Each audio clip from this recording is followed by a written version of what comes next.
கிறிஸ்துவுக்குள் பிரியமானவர்களே, இந்த மன்னாட்டுடைய என்ற டெய்லி பாட்காஸ்டை கேட்டுக்கொண்டிருக்கிற உங்கள் ஒவ்வொருவரையும் இயேசு கிறிஸ்துவின் இணையற்ற நாமத்தில் வாழ்த்துகிறேன். யாத்ராகமம் 8வது அதிகாரம் 23வது வசனம், என் ஜனங்களுக்கும் உன் ஜனங்களுக்கும் வித்தியாசம் உண்டாகும்படி செய்வேன். இந்த அடையாளம் நாளைக்கு உண்டாகும் என்று கர்த்தர் சொல்கிறார் என்று சொல் என்றார். வித்தியாசம் உண்டாகும்படி செய்வேன். I will make a difference என்ற தலைப்பின் கீழ் இன்றைய மன்னாவை தியானிக்கப் போகிறோம். விசுவாசிகளின் தகப்பனாகிய ஆபிரகாமோடு கர்த்தர் பேசும்போது, உன் சந்ததியார் அந்நிய தேசத்திலே பரதேசிகளாயிருந்து அத்தேசத்தாரை சேவிப்பார்கள் என்றும் அவர்களால் 400 வருஷம் உபத்திரவப்படுவார்கள் என்றும் நீ நிச்சயமாய் அறிய கடவா என்று கூறினார். அதன்படி இஸ்ரவேல் ஜனங்கள் எகிப்தில் 400 வருஷங்கள் அடிமைகளாய் காணப்பட்டார்கள். பார்வோன் அவர்களிடத்தில் அதிக வேலைகளை வாங்கி அவர்களுடைய ஜீவனையே அவர்களுக்கு கசப்பாக்கினான். இஸ்ரவேல் ஜனங்கள் ஜெபிப்பதற்கு கூட பலனற்றவர்களாய் கர்த்தருடைய உதவிக்காக பெருமூச்சுகளை ஜெபமாய் ஏறெடுத்தார்கள். கர்த்தர் மோசேயை தன் ஜனங்களை விடுவிக்கும்படிக்கு எகிப்திற்கு அனுப்பி வைத்தார். மோசே பார்வோனிடத்தில் போய், கர்த்தருக்கு ஆராதனை செய்ய என் ஜனங்களை அனுப்பிவிடு என்றான். பார்வோன் தன் இருதயத்தை கடினப்படுத்தினதினால் 10 வாதைகளை ஒவ்வொன்றாக கர்த்தர் அனுப்பினார். அந்த வாதைகள் நிமித்தம் எகிப்தியர்கள் மகா கொடிய வேதனைகளை அனுபவித்தார்கள்.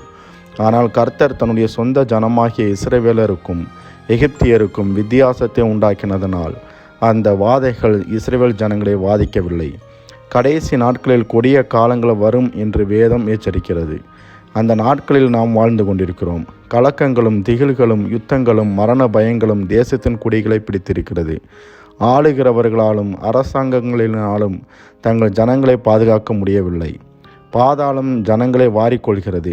இந்த சூழ்நிலையில் கர்த்தர் தம்முடைய ஜனங்களுக்கு வித்தியாசத்தை உண்டாக்குவேன் என்று வாக்களிக்கிறார். அந்த வித்தியாசத்தை கர்த்தர் இஸ்ரவேல் ஜனங்களுக்கு இரத்தத்தினால் உண்டாக்கினார். நீங்கள் இருக்கும் வீடுகளில் அந்த இரத்தம் உங்களுக்கு அடையாளமாய் இருக்கும் என்று கர்த்தர் கூறினார். பஸ்கா ஆட்டுக்குட்டியின் இரத்தம் ஒவ்வொரு வீடுகளின் நிலைக்கால்களிலும் மேற்சட்டத்திலும் பூசப்பட்டது. அது நிமித்தம் அவர்கள் மரணத்திலிருந்து பாதுகாக்கப்பட்டார்கள். இயேசு பஸ்கா ஆட்டுக்குட்டியாய் சிலுவையில் தன்னுடைய இரத்தம் முழுவதையும் ஊற்றி கொடுத்தார். அவருடைய இரத்தத்தில் வல்லமை உண்டு, பாதுகாப்பு உண்டு. அதுவே நம்முடைய அடைக்கலமாய் காணப்படுகிறது. இயேசுவின் இரத்தத்திற்குள்ளாக குடும்பமாய் வந்து விடுங்கள். தேவாட்டுக்குட்டியின் இரத்தத்தை உங்கள் மேலும் உங்கள் பிள்ளைகள் மேலும் தெளித்து விடுங்கள்.